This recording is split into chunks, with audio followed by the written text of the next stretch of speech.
Hi everyone, I'm Fiona. I'm currently the president of History Art Society, and I'm going to help out give some essay research and writing advice. I've written way too many essays. I'm now in 5th year, and I've submitted a lot of essays, gotten a lot of feedback, and everyone else here is going to give advice as well on their experience and all of that. Just to say at the beginning, this is kind of a life advice. Take all advice with a grain of salt. Like, not everything works for everyone. And also always ask your tutors and other people about that. So thank you for coming today. Thank you for watching this. And I'll hand it over to Lizzie. Hi, I'm Lizzie, and I'm the academic officer in the History of Art Society, and I'm a 2nd year. And I'm very excited to give you guys some tips. If any of you are first years, I was just a first year and I was writing an essay last year, so have some tips fresh in my brain. Okay, so we're gonna help you go from this guy on the left to this woman on the right, writing very well on her at her desk. Okay. What to expect. We're gonna talk about choosing questions, researching, the structure of your essay, referencing plagiarism, what makes a great essay, and we're gonna focus a little bit on first year essays.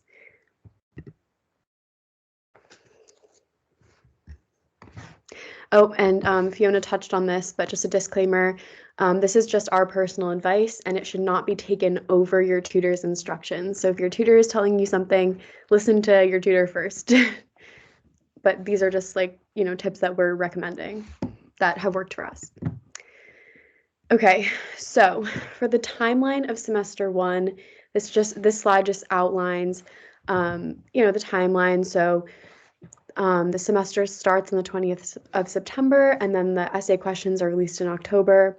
And then early November, the essay plan is due, and then the essay is due on the 18th of November. And please start early. That is my biggest tip. Just start your essay early, look at the questions when they're released, and do your essay plan, even though it's not graded, or at least it wasn't for me. It's still really, really good and will help you when you actually sit down to write your essay. Okay. So for choosing a question, follow what you're most interested in and narrow it down to 1 or 2 questions that you're interested in. So at the end of the day, you're writing this essay, you're going to be spending a lot of hours on it. You're going to be doing a ton of research. So you want to actually choose something that you're interested in and passionate about, because then that will translate into your essay, I think. Then you want to identify the question. What is the time period? What is the art movement it's referring to? What lectures does it connect to? What is it asking you to do? How could it be answered in multiple ways? And what themes does it connect to? And these questions are all really, really important when you're thinking about what question you want to answer, and they'll help you kind of think about what you want to argue in your essay. And then it's important to do some research on 1 or 2 of the questions that you're most interested in, and then see which one you're the most confident in. And then maybe sketch out your argument and go to office hours, ask questions, chat with your peers. That's really important. Also, pro tip, don't pick a question which you think sounds the smartest. Pick a question that is the most interesting to you, that you think you're going to be able to talk about for 2,000 words and do a ton of research on. Okay, so for the research, start with your required and further reading that's listed under my the course, the course resources, or the library resources for your course. And it's important to look beyond just this required and further reading that your course organizers give you, and do your own research. So Discover Ed is a really, really great place. I'm sure you guys are all familiar with it, but you can find a lot of really great sources there. And then something that's also important that Laura is going to talk about quickly is Boolean operators. Laura? Yes, so Boolean operators are a very quick and effective way how to narrow down your search. So for example, if I'm looking for an article about apples and pears, I will write down apples, then in capitals and pears, and it will search for articles and journals with both of the terms included. Then if you write or, it's apples or pears, and a not is apples without pears. So this is a very quick way how to, especially with history of art, a lot of the times we're looking for specifically art journals and art books, and a lot of them are about history. So this kind of can help us, for example, to narrow this down to more arty stuff. Thank you, Laura. I wasn't even aware of this, but that I'm definitely gonna use those because that sounds great. Because sometimes when you search something, you get so many things come up, and you're like, how, what is going to be useful to me? So that will help. Okay, so with your research, start with the basics. What is the time period? What's going on at this time period? What are the art movements? And what are some artworks that you can talk about and do a visual analysis in your essay to back up your argument? What points are you going to follow? Use historians to back your points up and show your background research. Everything you say needs evidence, and cite as you go. Do not wait till the end. That is actually a really, really good tip, because you don't want to have finished your whole essay and then realize that you have to go back and work on referencing. You want to do it as you go. And using different libraries, the Art and Architecture Library in Minto House, the ECA Library in Evolution House, and the National Library are all great places to go to look for sources. Okay, some useful sites for research. Discover Ed is great, but it is also sometimes helpful to look in other places. So JSTOR is really great. And you can log in through the university and get free access to it. Oxford University Press, Google Scholar is really great. The Directory of Open Access Journals and ProQuest are all really great sources. So if you're having trouble finding things just on Discover Ed, and you're not really seeing anything that you want to talk about, go to these other sources, and they're most likely going to have sources for you. So if you're stuck, try a different site for research. Okay, so research organization. As I mentioned earlier, add your bibliography as you go. Always note the page numbers you find research on. This is a tip of mine. I don't know if you don't have to do this, but this is just personally what I do. So I like to take notes by page number. And then it's really helpful when I go back and want to add in quotes or want to add in evidence, and I already have the page number from what I was note taking, so I know exactly what page it's on, and then I can just add that in my footnote, and it's really easy. Yeah. Note as you write. And Sorry. it's really important to. Can I just add something? Yeah, of course. It's really important to add page numbers in your footnotes as well. At the end of your footnote, which page number specifically you got a certain piece of information from.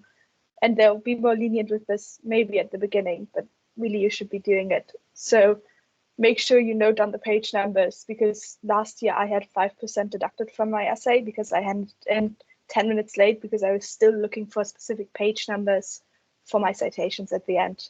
And then I missed the deadline. So pay attention to page numbers in your referencing. Yeah, and do it as you go along. You don't want to be finished with your essay and then you have to go back and look for all the page numbers. That's just a pain. You don't want to have to do that. So just do it. Sorry, Fiona, did you want to add something?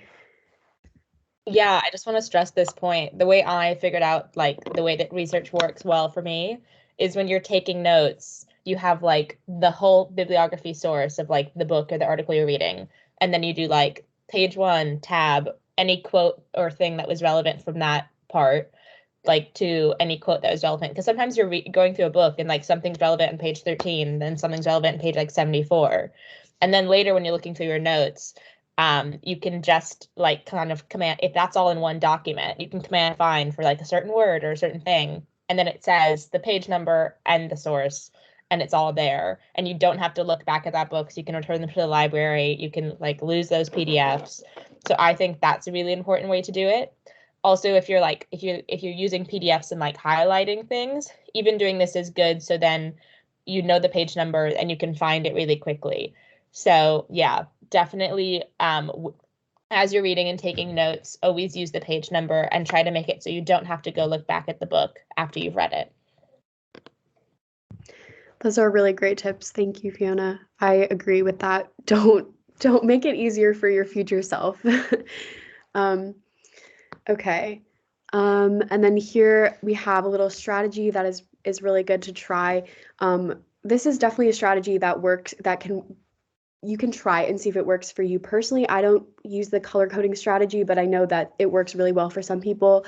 But it's really helpful to organize your essay by like colors. So you have like your an example of this is you could have like your own ideas in yellow, your point 1 in pink, point 2 in green, and so on. And then you just kind of have it all laid out in front of you, and it's like easier visually to kind of understand the organization of your essay. And we'll talk about this later, but organizing and signposting is really, really important when it comes to writing essays. And here is just a little example. We can take a look here. That's a really neat image, by the way. Okay, so the introduction, now we'll just go through kind of the introduction, the structure. So introduction, body, and conclusion. So for the introduction, we're looking at like your typical 2,000 word essay here. So in the introduction, you want to introduce your essay, question, and contextualize it, both historically and theoretically, if relevant. This is very important. Make sure to contextualize. Introduce your argument and how you will approach it and how you'll approach your essay question or topic. Describe the structure of your essay and state your main argument, your thesis statement, and give the grader a roadmap. So you want to, signposting is definitely really important. I'm not sure if you guys are familiar with that, but make it easy for the grader when they're grading. Have the contextualization, introduce your argument, and then state your argument. So it's pretty easy to follow. Another tip is following the structure, background, controversy, argument. Although simple, it can be an easy way to get a starting point and convey your argument clearly. And some qualities of an introduction, you can say your argument and counter arguments, outline the different artworks that will be used and your evidence, note some historical context, background, narrow the focus to what your argument is. Don't make it too long. You don't want to develop your arguments in your introduction. You want to develop your arguments in your body. So the introduction, you just want to outline your arguments and state what you're going to be talking about in your body paragraphs. Say what your point is, why does it matter, key themes, outline structure, roadmap, and define any key terms. That is really important. If you're going to be using a term throughout your essay, you want to define it in your introduction so that it's really clear what you're talking about. Does anyone else want to add anything about your introduction? I have a quick thing. So like when people read anything, they remember most the beginning and the end. So when you have to imagine how the graders grade is they're reading a ton of these papers. They probably have half an hour to read your 2,000 words and grade it. So you want to make it easy for them. They don't have a lot of time to like parse through it. So the introduction should tell them most of what they need to know to get through the essay quickly and understand it. So really you want to like make it easy, guide them through it. That's what I mean by roadmap. And also work on your introduction a lot and your conclusion a lot and make sure those are really good. I often rewrite my introduction after I've written the whole essay because then I really know what the essay is about. So I can go back and make the introduction perfect. Yep, very, very good tips. Okay, moving into the body. So this is typically about 1,600 words, give or take. Be generous, guide your readers, and signpost. And if you're not familiar with signposting, it's, hold on, I had something pulled up. I'll read a little bit about what it is and why it's useful. But basically, signposting is using phrases and words to guide the reader through the content of your essay. So kind of making it easy for your reader. Like this is your intro, this is your body, this is your next point, this is your first point, your second point, your third point, this is your counter argument, this is your conclusion. And that makes it a lot more readable and easy. don't imply anything. Develop all of your points. The grader can't read your mind. That's a really good tip. You don't want to just kind of make a generalized point and not develop it. Don't imply. A possible structure of your body, transition, connection from previous paragraph. This is actually quite important. It kind of helps the flow of your essay to kind of maybe bring in the last point you were talking about in your previous paragraph and bring it into the next paragraph to kind of ease that transition and make it more readable. Then you're going to want to summarize your argument in your topic sentence. So that's kind of like the 1 to 2 sentences at the beginning of your body paragraph that are saying what you're going to talk about in that paragraph. Then you want to give your argument and give evidence of your argument. And in history of art essays, it's very important to give a visual description, so visual analysis of an artwork that is going to be used to back up your main argument. Give a good visual analysis and use this to prove your argument. Visually analyze things that in your artwork that are going to help your argument. Like, don't focus on things that like aren't going to help your argument. And also giving a counter argument is a really that can definitely earn you some good points. It's kind of it shows that you've really mastered the material when you can look back at your argument and find like an inconsistency or find an issue with your argument and then address that in your essay. And then in your final sentence, remind how you proved your argument. So kind of like bring everything, kind of summarize and bring everything that you just said in your body paragraph into the final sentence and wrap it up. Does anyone want to add anything about the body paragraphs? Okay, Laura, did you have something? Yes, yeah, maybe that even the same thing that Fiona said applies to the body paragraphs as well. The first and the last sentence are very important. So make sure that the first sentence shows the grader what actually you're going to be talking about. And then with the last sentence, just go over your point, because that's the one sentence that the grader will probably remember the most from your paragraph. That's true. It's also really helpful to go back after you've written your essay and really make sure that the first sentence and the last sentence in your paragraph are really strong and they're really encompassing what you're saying. Yeah, and also just a general tip, but it's really important to go back and read your essay over and over and like make sure, because I think reading it over and over can like, it can like, sorry, I'm sorry, my mind just like blanked, but it can really like help with like making sure that your essay is readable and like makes sense, and making sure that the first sentence of your body and the last sentence are very strong. Okay, and then moving on to the conclusion. So this should be around 200 words. Remind us of all the great arguments you just made. Bring together your main points that you discussed through the body, and don't introduce any new information, because you don't want to talk about new information in your conclusion when you don't really have enough time to develop it. You can add another body paragraph if you want to add more information, but don't put it in your conclusion. And then clearly link back to the essay question or topic. Signposting is extremely useful here, allowing your reader to follow your argument and write your essay like telling a story, and make sure that you've answered the essay question. Does anyone want to add anything about conclusions? This is kind of just like general thing. It's more about proofreading, but what Lizzie was just saying about like read over your essay lots of times, like I'd say definitely like set aside time to proofread. Like if your essay is due on Friday, know, okay, by Wednesday I should have a full draft, so then I can edit it and edit it and edit it. Because a lot of your writing will happen when you're editing and you're rewriting sentences and reorganizing. So definitely set aside time to proofread. Yeah, that is definitely really important, and you just want to strengthen your arguments and further develop your points, because I know sometimes like this just a tendency that I have, but sometimes I'll just like kind of make a generalization or make an argument, and then I just like when I'm reading it over, I'm like, oh, I really need to develop that, because like I didn't really say what I meant here. So just kind of like Yeah, just going back and reading your work is really important, and give yourself time to do that.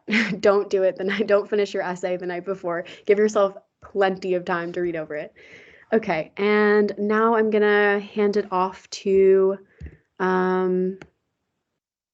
Laura to talk about the next slide.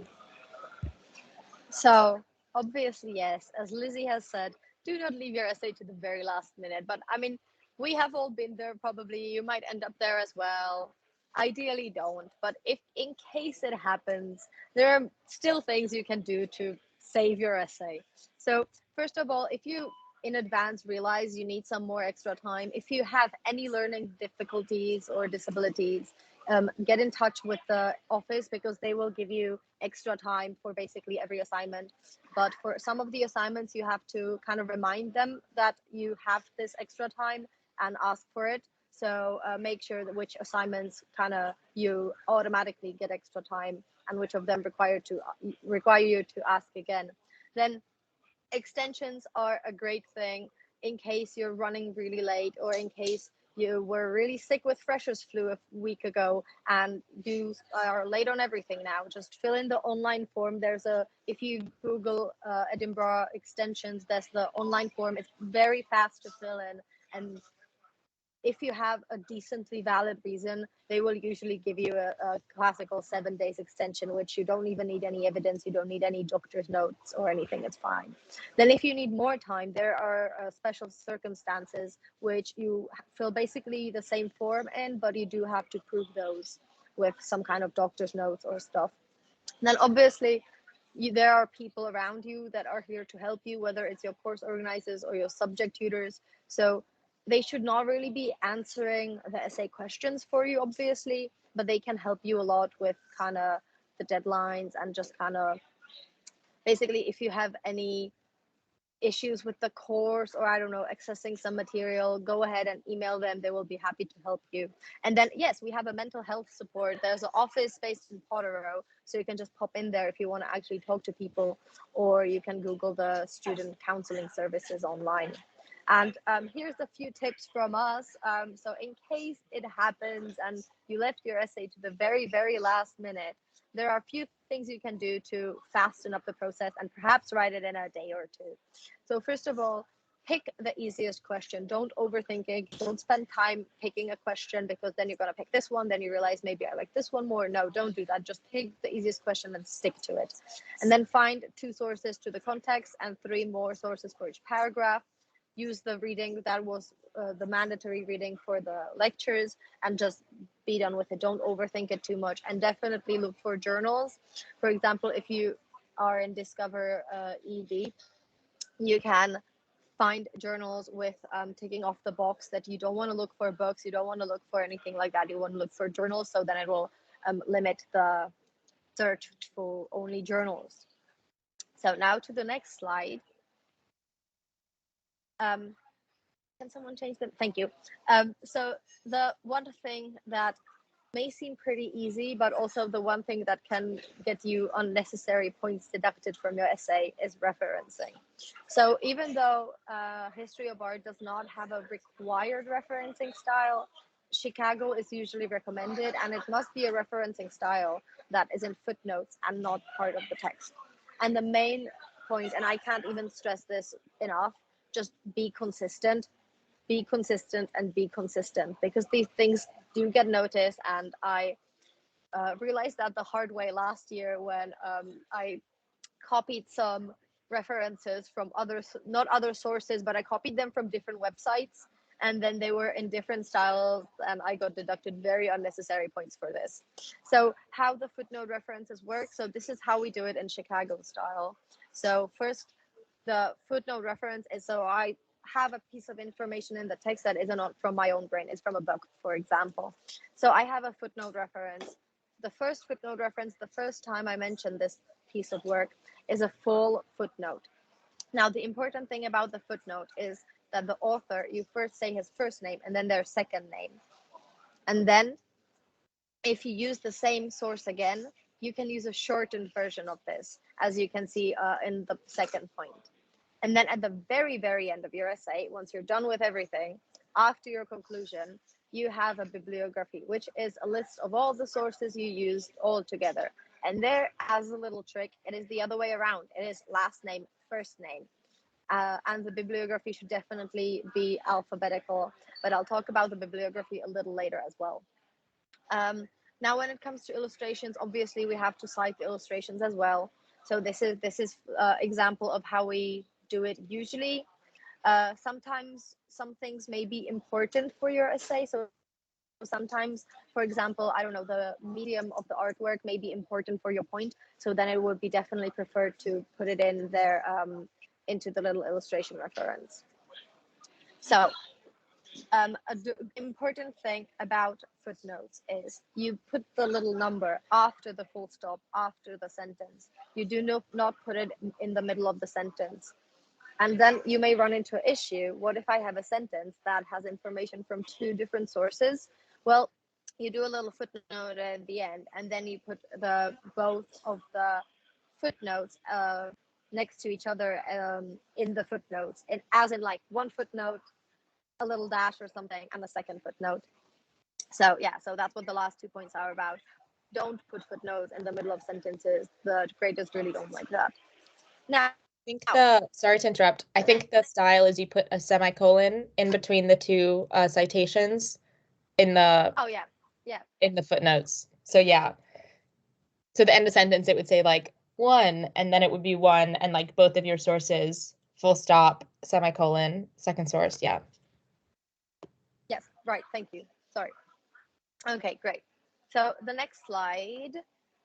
Here are some of the common referencing mistakes that we will try to help you to avoid. So first of all, the very easy one, do not swap your bibliography references with the footnote ones, because they have the first and last name swapped. And trust me, the graders do actually notice this stuff. So then the second time you reference the same source, you can use the shortened version, which not only will it make it easier for the graders to read, but also it will save you words, because the footnotes are part of your word count. Second of all, split your bibliography up into different formats. So you can have the books as a little format, you can have little journals, and then you can have the list of the illustrations as well. And now these last 2 points, I've said it a few times and I will say it again, triple check, quadruple check that you're using the correct punctuation in the referencing, because that makes all the difference, and make sure that your referencing is as consistent as it can be.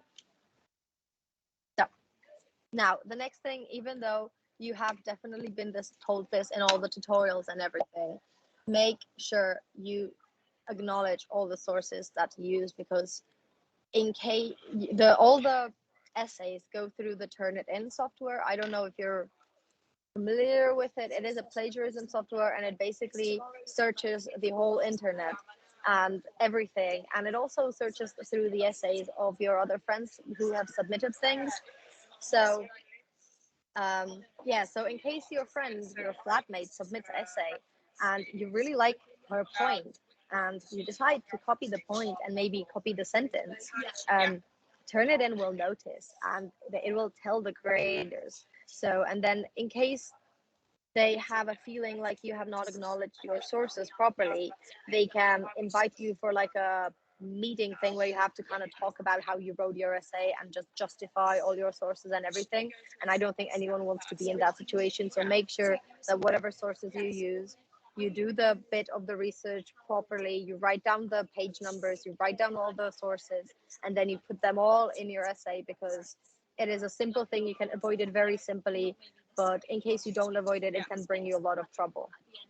So now my last slide that I will talk about is how to go from a good essay to a great essay. If you look into the history of our writing guide, this is the stuff that it says you should do to get the top grades. And honestly, the difference between like an A3 and an A1 is the tiniest little wordings, but I say look at the words that should get you the highest grades and aim to do those. But it is very, very common for history of art essays to be graded around 60%. So don't worry at all. My personal tutor told me this year that usually per year there are about 2 essays out of history of art out of each year group that get graded above 75. So don't worry about it at all. The grading is very, very harsh. But according to the writing guide, this should be the way to get the highest grades. So look at these little words. Basically, the things that it keeps repeating, the things that it keeps saying again in the different sections is they want you to be very focused. Don't drive away from the argument because you only have 2,000 words for this essay, which may seem like a lot before you write it, but once you actually written it, it is not a lot. So make sure it is very, very focused and there's a sustained kind of, now I wanted to say a different word for focus and my mind went blank, but just make sure that it is all to the point and that you don't have the little fluff around it. Secondly, they definitely do appreciate if your whole argument and your conclusion is a little bit independent. So you don't necessarily have to kind of decide on one of the sources. You don't have to agree with the source, but you have to use the sources to support your possibly independent conclusion. But still, remember, we are mostly first and second years. So we're not expected to come up with a brilliant, amazing, big research. It is completely fine if you just find sources that seem to be saying the same thing that you want to say and you agree with those. So, and then one more thing, if you look into the scholarly apparatus, that's once again where it's talking about the consistency of footnotes. So that will be my final word, my final tip. Make sure your footnotes are consistent, and that's what I will say goodbye with today.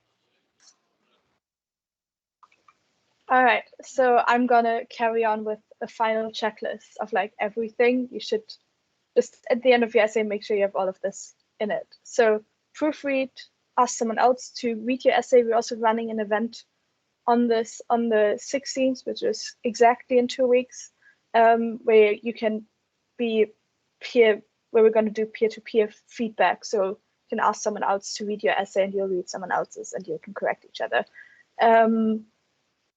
Make sure you stay under the word limit.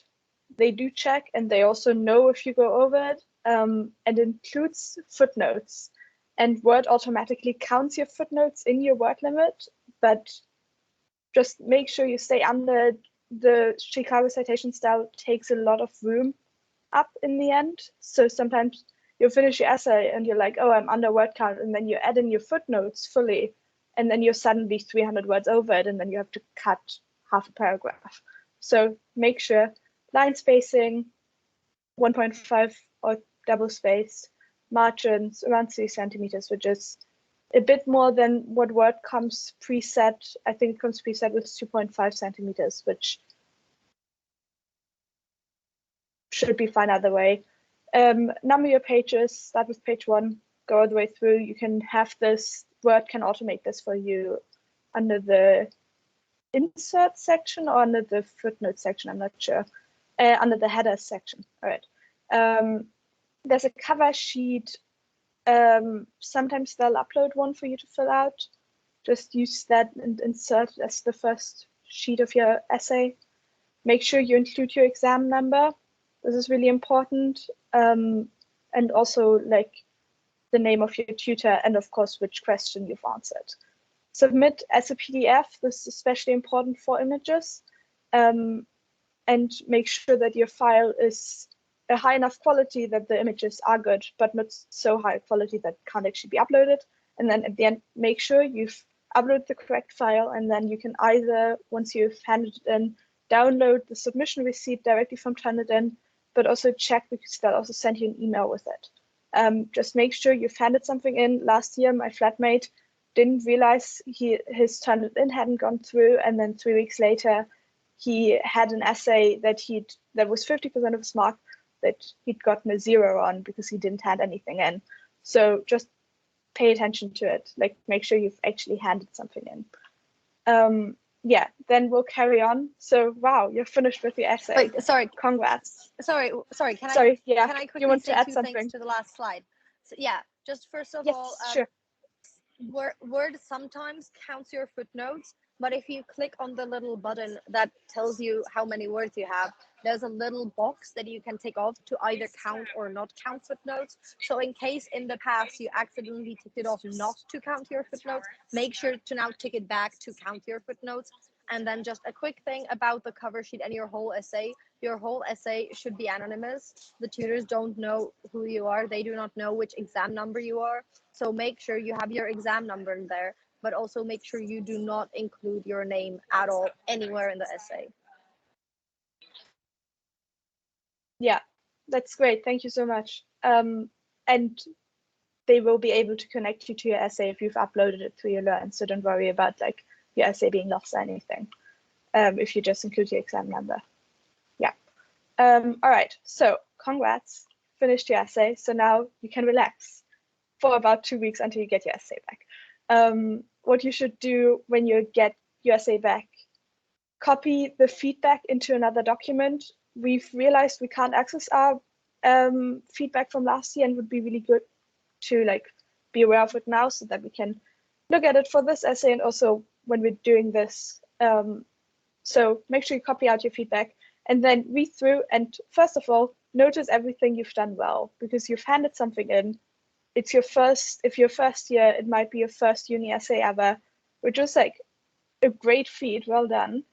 Read through, notice anything that's good, and then go back through, look at the feedback and reflect on what can be improved. So take a note of it and make sure you remember it for your next essay. Like find a way to write about it, maybe talk to someone about it, just make sure it sort of stays in your mind so that you know that you've thought through it and that you know how to apply it in your next essay. And if your feedback isn't good, or if your tutor has given you really bad feedback, which has happened to me in the past, email them or ask them at the end of the tutorial to have a meeting with them and discuss it, because it's their job. And one of the most important part of university as a thing is like learning how to think critically, and the way you do that is in part through researching and writing essays. So make sure you get all of the support you need. Yeah, so once again, university is about critical thinking, learning how to form arguments, and this is your first or maybe your second, or if you're in second year, you're still at the beginning of your academic journey actually. So remember, university is about getting better over time, and it's a marathon. You'll be fine. Just try to improve each after the other, take up what you did, like what didn't go so well in the last one, improve on it. Yeah. Also, just repeating what Laura said earlier, history of art marks really harshly. Don't compare it to other subjects. Last year, I spent way less time on English literature essays and I got better marks in them. And that was very annoying, but it's just because different subjects mark differently. And that's just how it is. All right, so now I'm going to, sorry, does anyone have anything else to add to this? Oh, could I just add something really quick? Yeah. Sorry, could I just add something? Piggybacking off what you were saying, also another recommendation I have is like, don't compare your grade or your mark to like anyone else, because like I personally like did that kind of last year, and like it just added so much unnecessary stress, and it's just kind of like counterproductive. Like don't look at other people's marks and like compare yours to theirs. Like just like, you know, everyone's at different levels and like different places, and like all that matters is that you're like getting better over time. So like it's okay if you start out and like aren't doing as well as you wanted to, like just try to improve for the next essay. Okay, that's it. Yeah, no, that's great. That's great. Yeah, don't compare yourself. It's university is about you getting better, not you feeling like you're worse than people around you. Like, yeah. All right, so now I'm going to focus specifically on the first year essay and the mind boggle that is having to write an essay but not being given an essay question, which like if you've just come out of sixth form or secondary school, whatever, you sort of like, you know how to answer an essay question, and then they're suddenly like, oh, here's an image, write a visual analysis. And us second years, we were given this as our first essay last year, and we were the first year to have it. And it's very difficult. So I'm just going to present the way I would recommend that you follow through with it, and that might be a useful way to approach it. But at the end, you have your instructions which are given, and you can follow them linearly, but I'm going to show you how I treated them last year and how I think that's a good way to build an essay with an argument. So yeah. All right. So this is my approach. So to start off with, writing an essay and learning what to write in an essay are two separate things. And in art history, visual analysis is a really important skill because we learn so much through images. Like, that's how the field works. So make sure, like, that's what's important in the subject. And this is what this exercise is really trying to teach you. So look at the artwork or the art object, whatever it is, and notice all of the features and try to form an opinion about everything. Well, not everything, but like ask questions of the image. So like, are you seeing what you think you're seeing? Look at the details. There are different ways of approaching this. So I do recommend Jill Burke's video, which I'm sure you guys have been told about. And there's also How to Write Art History by Anne de Oliveira. I'm holding the book wrong. Which they recommended to us last year. There's a couple of copies in the library, including this one when I returned it this afternoon.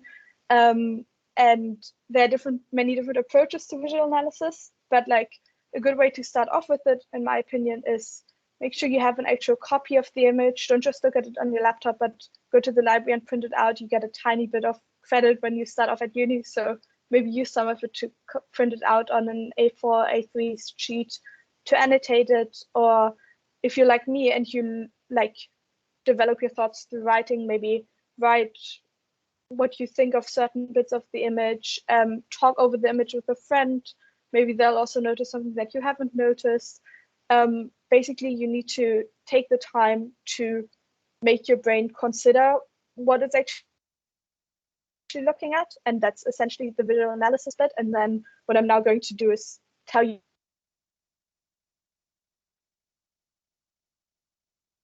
about it into an essay for this. This is how I would structure it. So of course, in the introduction, start off with the case study, the artist, what your visual analysis is looking at, and the argument you'll form with it. So basically just adapt the introduction, like the way we told you earlier in this presentation to write an introduction, just adapt it for this. And then I would turn the instructions that you were given for this essay into something to follow through in 2 or 3 paragraphs. So once you've looked at your image and decide on a specific feature that will help your argument and analyze that feature visually. So describe it and then say what you can see through it. Then bring in a secondary source which interprets your case study and how that specific feature you've decided to focus on fits into that secondary source.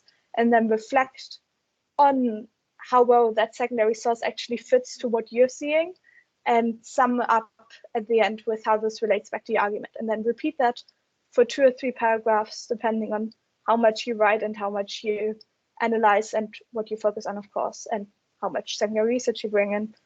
And then at the end, of course, in the conclusion, bring everything back together. So I'll now go through these steps one by one, through these steps. All right, so I'm going to do it on this break in this woodblock print, which is Central Rome in a Study, which is a Dürer print. I saw that you're being given another Dürer print this year.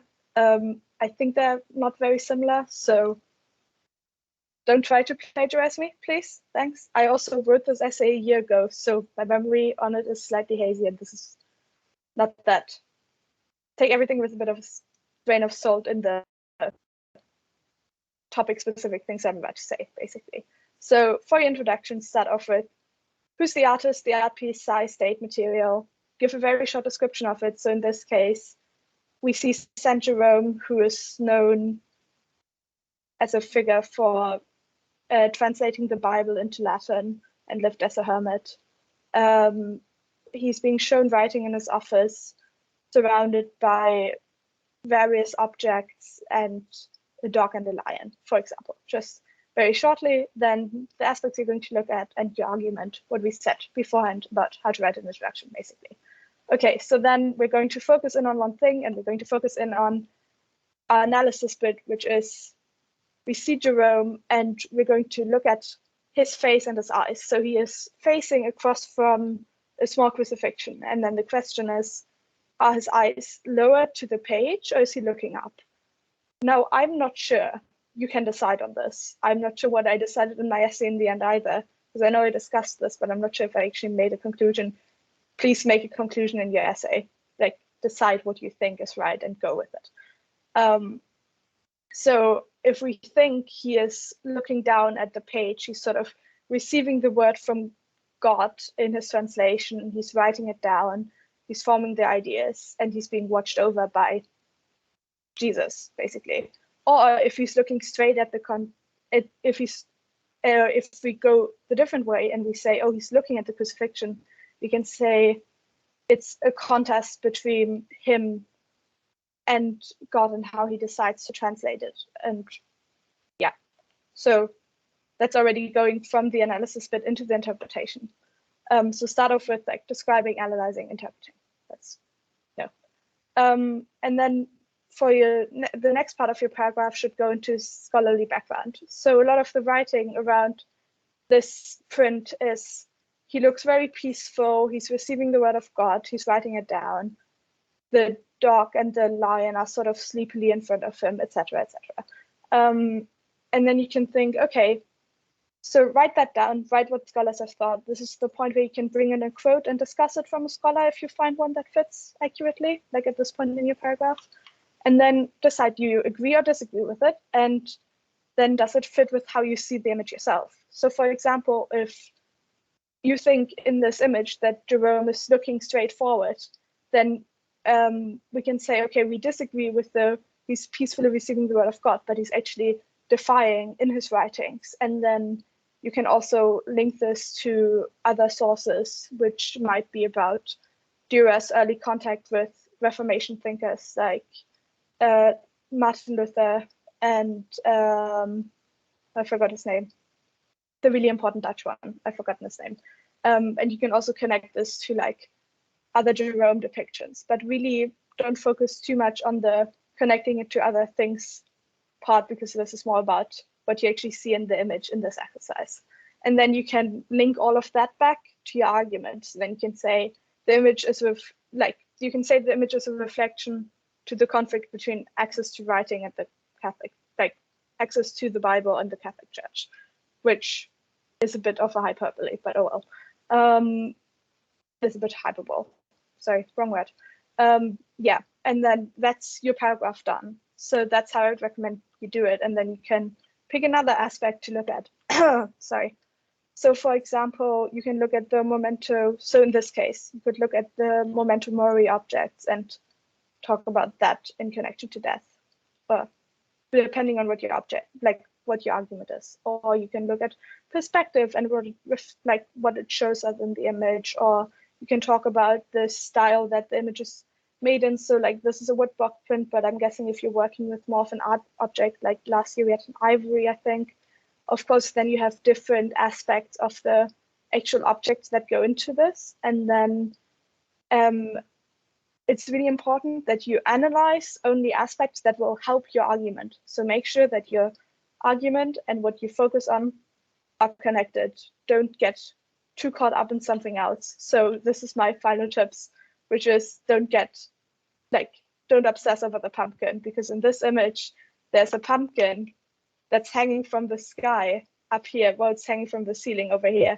And there's a huge amount of scholarly discourse around it. And I read a lot of it last year, and it was entirely useless to my actual essay, because I wasn't going to argue anything related to like the country lifestyle of this image or something like that. So don't focus too much on a specific aspect. So yeah, here's some final tips. Treat the visual analysis as a process. You will need some time before you can actually write a proper essay to visually analyze. That's the point of this exercise.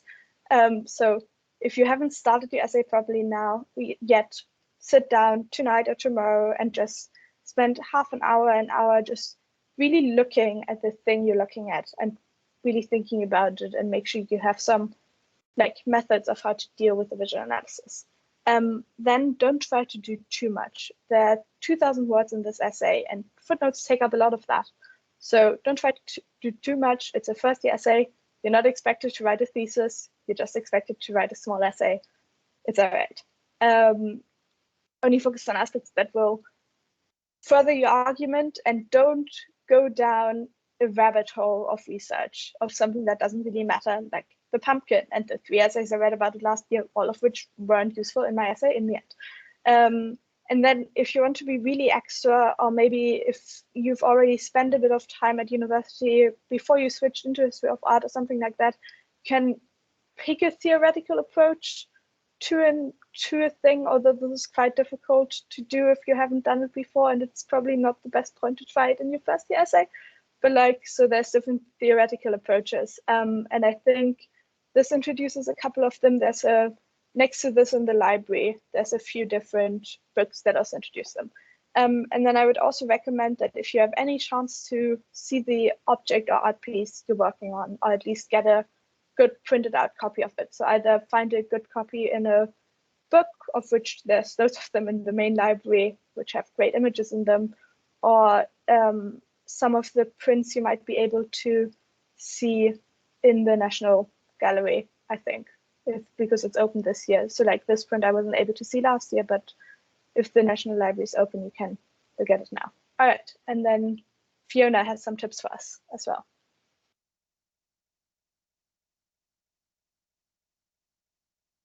Yes, hello. Also, sorry, I just noticed there's a typo on this. Tips has an apostrophe when it should just be plural. So my first note is look up for typos. I am terrible at typing and spelling. And I often have many, many typos. And often when you're reading your own work, you don't see them because you wrote them. So this is another thing to give your paper to other people. So I'm just going to run through a bunch of bullet points that I've realized over the years of doing all this stuff. I like, as you will learn, university is all trial and error. It's all like learning and relearning. So don't feel bad if you've done some of these things that I'm about to say don't do. Like, it's fine. That's why we have this workshop. So first things about research. Check the footnotes of your reading. So if you're reading something that has a lot of good information, go to that reading and look at its footnotes and citations, and then see if there's any books or articles from there that you can go find. That's a good way to find external research. Also a good way to find primary sources to see what the scholars are citing. And then another thing, use primary sources, especially in History of Art 1, you're talking about stuff that's really old. So try to look at the actual stuff. If you speak another language, that broadens what you can read. So definitely like read widely and just like read a lot. I found I'm usually reading until I submit. I'm always finding new things and I always feel like I could have read more. So never think that you have enough. You're like, oh, I'm done. Like, you can always add more. You can always read more. And also go to office hours. If you're writing about stuff that relates to lectures that you really enjoyed, go to that lecturer's office hours and talk to them about it. Even just chatting to them is cool, but also you can ask them, oh, I'm really interested in this artwork. Do you have any books that you recommend? Because they've done a lot of reading, so definitely ask them. Then, so with writing, basically always ask yourself why. Why does this matter? Why am I writing this? I haven't done the new first year essays yet because I'm in 5th year and they were different when I was in 1st year. But basically the visual analysis is just asking you, what do you see and why is it there? Why did the artist include this? What does it look like? What are you looking at? So basically, who, where, what, when, those are your questions. That's your essay question, but it's all about this one picture. Later in 3rd year, you'll do this project called the Analytical Project, where you have to write a whole big, like a 4,000-word essay about one art object. And that's very similar format where it's just kind of interrogate this image or this object. Here's some other miscellaneous points. don't end a paragraph with a quote. Apparently people do this, and like I've heard from teachers that they do this and it's really annoying. If you use a quote, you have to explain it. You have to analyze it. Why are you using that quote? You can't just let it stand on for itself. If you just think, oh, it said my argument really well, well, then you're not showing your writing skills at all. You're actually showing that you can't write it because you can't rephrase it. The point of an essay is to show that you can write an argument. The graders are just looking if you can read, do research, and form an argument in writing. That's what they're looking for. They're not looking to be entertained or like read this beautiful, illustrious novel. They're looking to see if you know how to write and make an argument. Another thing that goes along with that, don't make general statements. If you just say, throughout time, this is blah, blah, blah, blah, blah, like, what? Why? Why does it matter? Why do you need to say it? Does it back up your argument? When you're editing your essay, especially if you need to cut down on word count, question every sentence. Does this contribute to my argument? Does this help tell the argument? If it doesn't, delete it. Sometimes you write a really beautiful sentence and you like it, but if it doesn't help your argument, you should delete it. So definitely be very ruthless with editing. And then explain everything with evidence. Everything needs evidence. Sometimes the painting can be evidence. So you can point and be like, this pumpkin is evidence that ... But then most of the time, you're going to need to footnote that. You're going to need to cite that because someone else said that. You didn't have that original idea. And like, if everything in your essay, like if every sentence has a footnote at the end of it, like that is possible. Like definitely there will be paragraphs where every sentence has a footnote. So like, when in doubt, evidence it, like cite it. And also, in high school, you might have just cited things that had quotes around them. In this, you cite everything. So if you might just say, this scholar described this, then you put a cite after this. If you write an idea that you got from another book, but you put it in your own words, you have to cite that. I really don't use a lot of quotes in my essays. I think it's better to just paraphrase or reference, say like, you know, Alexander described this in their book, blah, blah, blah, blah, because a quote takes up your word count that you could be using, saying original words. So only use a quote or something if you really need it. And that's, again, like, use artworks if they really help. Like, your artwork is basically like the argument, like you're using that as evidence. I hope all this makes lots of sense. Okay. Also, about evidence, imagine you're in a court trying to prove your argument to a jury. So you can't just say, well, I think it means this. I think that would be nice. No, you have to, how? Where's the evidence? What are you talking about? So imagine that like you're telling it to someone who disagrees with you, that you need to show evidence. Also, don't make any moral judgments. Yeah, a lot of the things we're writing about happened 500 years ago. That was a different culture, a different time. So like some of our morals don't apply to them. And also in your essays, usually that's not the question. They're not asking you, is this person good? Or are they like a feminist? Like they're usually asking you something else. So try to stray away from your own emotional entanglements. Also, as an international student, make sure that you're writing in UK English. So set your like word processor, Google Docs, UK English. And also, I often will like command find for like Z's because I write like analyze instead of with an S and other things like that. Or like make sure you're writing color with a U, stuff like that. Also, show your thought process. We talked about this earlier, that you want to make a roadmap.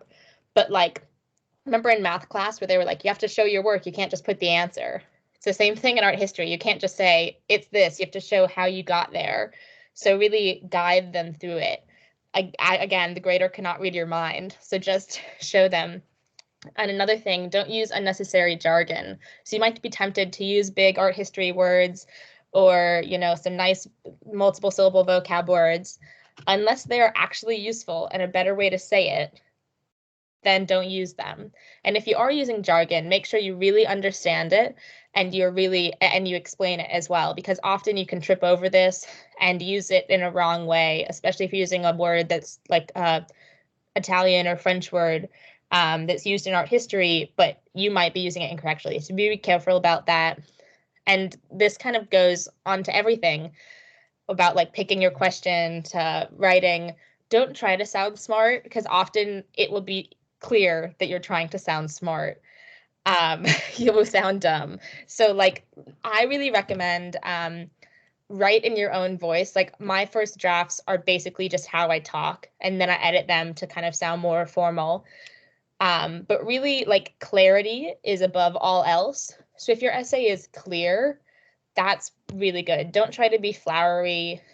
Like, a lot of teachers actually don't like that because it kind of clouds the argument. And also, if you're reading a paper, or like if you're doing research and you find something that you really like reading, try to emulate their style. This is kind of a bit advanced if you're just starting, but definitely when you're reading, some things you'll read and you'll be like, that was really hard to read and confusing. It's often because they use all this kind of flowery like verbiage and stuff. So I'd say definitely make sure you're writing clearly. And the thing to help with this is have a ton of people read your essay. One of my friends who does like physics will often proofread my essays, because like she doesn't know all the art history baggage and all of that stuff, but she can be like, well, this sentence doesn't make sense. What are you trying to say here? So I'd say definitely, and also have multiple people read your essays, because people will have different point of views and all of that stuff. And I also recommend reading your essay out loud to yourself before you submit it, to make sure that it has like a flow and it makes sense. Because often when we're typing, we have like weird mistakes. But then another thing I recommend, use a screen reader to proof your paper. So these are like, there's one that's called Natural Reader, but basically you can like copy and paste or highlight your text and the computer will read it to you. And in the new MacBooks, actually, you can just like highlight and right click and like speak is one of the features. So enable that. That's also good for reading long things that you don't know if there's good information, but you just want to like listen to them. Use these. I find them really helpful. But the screen reader, if you have a typo, it will say it out loud, or it won't pronounce it properly. Or if you forget to type and, it will notice when you probably won't notice, because like, you know, you're in this flow. So I definitely recommend using those for proofing and reading, especially if you have trouble processing a lot of information. But yeah, so that's all my advice, like rapid fire. But yeah, and then yeah. Then I'll come back in with a last bit of sort of what else you can do. So we're doing a peer-to-peer event on Tuesday the 16th. So that's exactly in two weeks from now at 3 p.m. I understand some of you have tutorials during that time, so we're gonna let it run on, and once the ECA cafe closes, move into the Albertina, which is basically right next door to the ECA cafe. It's literally next door to the ECA cafe. And we'll pair you up with someone who's written about a different artwork or answered a different question, and then you can also ask one of us to check your essay for like citation and style issues, that sort of thing. And I think would be a really good chance to also get to know some other people on your course that you might not know yet. And I'm personally someone who pushes back all of my deadlines until about the day or two before. So this will also maybe make you finish it 2 days before the deadline, and then you have another 2 days to correct it before you hand it in if you want to. Also, you can apply for extensions early if you need them. Like if you get really ill this week and you have the flu for this entire week, apply for an extension, because you literally missed a week of time you could have had to work on it. But also don't get an extension for everything, because then it will make you run over. Like use your extensions wisely if you need them. Talk to your academic parents, your tutors, your peers, like that sort of thing, and get someone else to proofread for you, as Fiona said. And then there's also 2 things I forgot to add into the slide, but from like resources, there's the history of art writing guide, which is really useful. You can also use if you just type in Chicago style referencing, you'll probably find the Chicago style Guide. What's it called? Guide, thank you, which will tell you how to cite specific things, like how to cite a chapter in a book, how to cite a journal article, I think even how to cite a video if you like go crazy with your sources, even though maybe you don't use videos. And then there's also the history of art toolkit. So they didn't run this last year, but I've been doing them this year, and they're really helpful, and you just self-enroll onto it through Learn. You probably got an email or something on Learn about it a couple of weeks ago, and they're every Tuesday, not this week, but every Tuesday besides reading week, obviously. I think from 1 to 2 p.m. but they're also recorded and uploaded. So you can also go back and listen to last week's and the weeks before, which were about essay writing and researching. And next week's is about how to do Chicago referencing. So if you find that really difficult, and I found it really difficult last year, those are also a great shout. And you can also, if you go to them live, you can ask questions immediately, and there's not that many people there usually. So those are like my final top tips. Right. So any questions?